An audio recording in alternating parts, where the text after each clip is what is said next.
ಕೃಷಿ ಹೊಂಡಗಳು ರೈತರಿಗೆ ವರದಾನ ಆಗ್ತಾ ಇವೆ. ಆದರೆ ಬೀದರ್ನಲ್ಲಿ ಈ ಮಹತ್ವಾಕಾಂಕ್ಷಿ ಯೋಜನೆ ಹಳ್ಳ ಹಿಡಿತಾ ಇದೆ.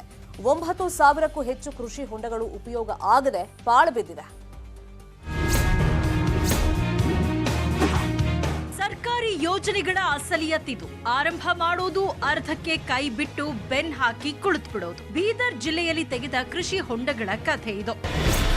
2016-17ರಲ್ಲಿ 2,485 ಕೃಷಿ ಹೊಂಡ ತೋಡಲಾಗಿದೆ. 2017-18ರಲ್ಲಿ 2,800 ಕೃಷಿ ಹೊಂಡ ತೋಡಲಾಗಿದೆ. 2019ರಲ್ಲಿ 2,000 ಕೃಷಿ ಹೊಂಡ ತೋಡಲಾಗಿದೆ. ಪ್ರಸ್ತುತ ಬೀದರ್ನಲ್ಲಿ 9,624 ಕೃಷಿ ಹೊಂಡಗಳಿವೆ. ಬಹುತೇಕ ಹೊಂಡಗಳಲ್ಲಿ ನೀರಿಲ್ಲದೆ ಪಾಳು ಬಿದ್ದಿದೆ.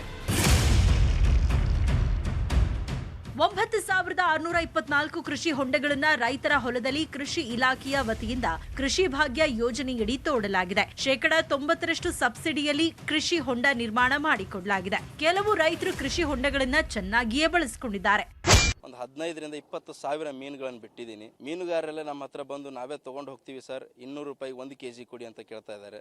10 ಲಕ್ಷದಿಂದ 15 ಲಕ್ಷ ರೂಪಾಯಿ ಸಂಪಾದನೆ ಮಾಡಬೇಕು. ಕೃಷಿ ಹೊಂಡದಲ್ಲಿ ನೀರು ನಿಲ್ತಾನೆ ಇಲ್ಲ. ಇದರಿಂದ ರೈತರಿಗೆ ಕೃಷಿ ಹೊಂಡಗಳು ಇದ್ದೂ ಇಲ್ಲದಾದಂತಹ ಸ್ಥಿತಿ ನಿರ್ಮಾಣವಾಗಿದೆ. ಈ ಹೊಂಡಗಳಲ್ಲಿ ನೀರು ಜಾಸ್ತಿ ಇಂಗಬಾರ್ದು ಅಂತ ಹೇಳಿ ಟಾರ್ಪಾಲಿನ್ ಕೊಡ್ತಿದ್ವಿ, ಸ್ಪ್ರಿಂಕ್ಲರ್ ಸೆಟ್ ಕೊಡ್ತಿದ್ವಿ. ಕೃಷಿ ಇದು ಮಾಡಕ್ಕೂ ನಾವು ಕೊಡ್ತಾ ಇದ್ದಿದ್ವಿ ಸರ್.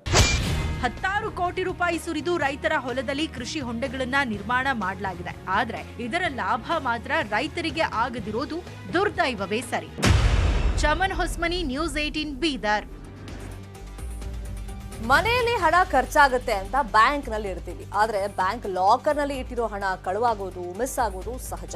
ಆದ್ರೆ ಈ ಬ್ಯಾಂಕ್ನಲ್ಲಿ ಆಗಿರೋದೇ ಬೇರೆ. ಏನು ಅಂತ ನೀವೇ ನೋಡಿ.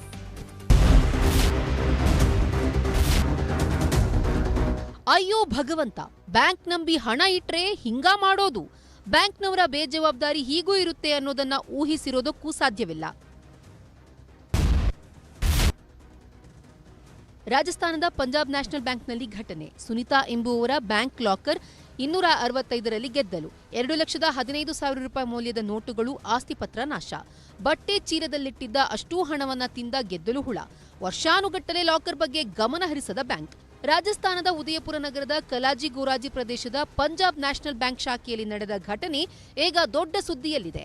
ಸುನಿತಾ ಮೆಹ್ತಾ ಎಂಬುವರು ಬ್ಯಾಂಕ್ ಲಾಕರ್ನಲ್ಲಿ 2 ಲಕ್ಷ ರೂಪಾಯಿಗಳನ್ನ ಬಟ್ಟೆ ಚೀಲದಲ್ಲಿ ಹಾಗೂ 15,000 ರೂಪಾಯಿಗಳನ್ನ ಹೊರಭಾಗದಲ್ಲಿ ಇಟ್ಟಿದ್ದರು. ಹಣವನ್ನ ಹಿಂಪಡೆಯಲೆಂದು ಬ್ಯಾಂಕ್ಗೆ ಹೋದಾಗ ತಮ್ಮ ಹಣವನ್ನ ಗೆದ್ದಲು ಹುಳುಗಳು ತಿಂದಿರುವುದು ಗಮನಕ್ಕೆ ಬಂದಿದೆ.